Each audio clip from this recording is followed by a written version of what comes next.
എരഞ്ഞിമാവിനടുത്ത് കല്ലായിൽ അതിഥി തൊഴിലാളി സഹോദരന്റെ മർദ്ദനമേറ്റ് മരിച്ച സംഭവത്തിൽ പുറത്തുവരുന്നത് ഞെട്ടിക്കുന്ന വിവരങ്ങൾ. ജ്യേഷ്ഠന്റെ ഭാര്യയ്ക്ക് വേണ്ടിയാണ് അനുജൻ ജ്യേഷ്ഠനെ കൊലപ്പെടുത്തിയതെന്നാണ് പോലീസ് പറയുന്നത്. കഴിഞ്ഞ ദിവസം എരഞ്ഞിമാവിനടുത്ത കല്ലായിൽ ജ്യേഷ്ഠനെ അനിയൻ കൊലപ്പെടുത്തിയ സംഭവത്തിൽ പുറത്തുവരുന്നത് ഞെട്ടിക്കുന്ന വിവരങ്ങളാണ്. ജ്യേഷ്ഠന്റെ ഭാര്യയ്ക്ക് വേണ്ടിയാണ് അനുജൻ ജ്യേഷ്ഠനെ കൊലപ്പെടുത്തിയതെന്നാണ് പോലീസ് പറയുന്നത്. ഉത്തർപ്രദേശിലെ ഉന്നാവ് ജില്ലയിൽ ബങ്കർമാവ് സ്വദേശി രാംശങ്കറിന്റെ മകൻ ലക്ഷ്മിനാരായണനാണ് അനുജന്റെ ആക്രമണത്തിൽ മരിച്ചത്. സംഭവവുമായി ബന്ധപ്പെട്ട് ഇളയ സഹോദരൻ കൈലാസ് കുമാറിനെ അരീക്കോട് പോലീസ് അറസ്റ്റ് ചെയ്യുകയും ചെയ്തു. ബുധനാഴ്ച പുലർച്ചെ 2-നും 2:30-ക്കുമിടയിലായിരുന്നു കൊലപാതകം. രാംശങ്കറിന്റെ 7 ആൺമക്കളിൽ 3 പേർ കേരളത്തിൽ താമരശ്ശേരി, തിരൂർ, സംഭവം നടന്ന കല്ലായി എന്നിവിടങ്ങളിൽ സിമന്റ് കൊണ്ട് ചെടിച്ചട്ടികളും മറ്റുമുണ്ടാക്കി നിർമ്മിച്ച് വിൽപ്പന നടത്തി വരികയായിരുന്നു. തിരൂരിൽ ജോലി ചെയ്യുന്ന പ്രതി ചൊവ്വാഴ്ച രാത്രിയാണ് മരിച്ച ലക്ഷ്മിനാരായണൻ ജോലി ചെയ്യുന്ന കല്ലായിലെത്തിയത്.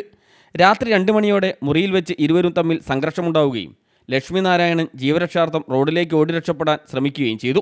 പിന്നാലെ എത്തിയ പ്രതി അവിടെ നിർത്തിയിട്ട ലോറിയിൽ സഹോദരൻ്റെ തലയിടിച്ച് മൃതപ്രായമായ ശേഷം ലോറിക്കടിയിലേക്ക് തള്ളി വീഴ്ത്തുകയായിരുന്നു. ഇവിടെ വെച്ചാണ് ലക്ഷ്മിനാരായണൻ മരണപ്പെട്ടതെന്നാണ് പോലീസിൻ്റെ നിഗമനം. ജ്യേഷ്ഠനെ 2 മലയാളികൾ മർദ്ദിച്ച് കൊലപ്പെടുത്തിയതായി താമരശ്ശേരിയിൽ ജോലി ചെയ്യുന്ന സഹോദരൻ ശിവനാരായണനെ പ്രതി ഫോണിൽ അറിയിക്കുകയും ചെയ്തു. വിവരമറിഞ്ഞ സ്ഥലത്തെത്തിയ അരീക്കോട് പോലീസ് പ്രതിയുടെ ശരീരത്തിലെ പരിക്കുകളും മുറിയിലെ സാഹചര്യങ്ങളും മറ്റും വിലയിരുത്തി പ്രതിയെ കസ്റ്റഡിയിലെടുത്ത് ചോദ്യം ചെയ്യുകയായിരുന്നു.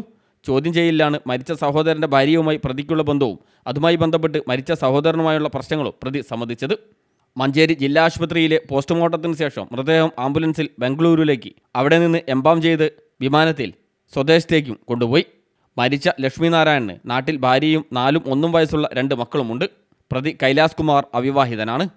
Fasal Babu, news bureau, Mukkam.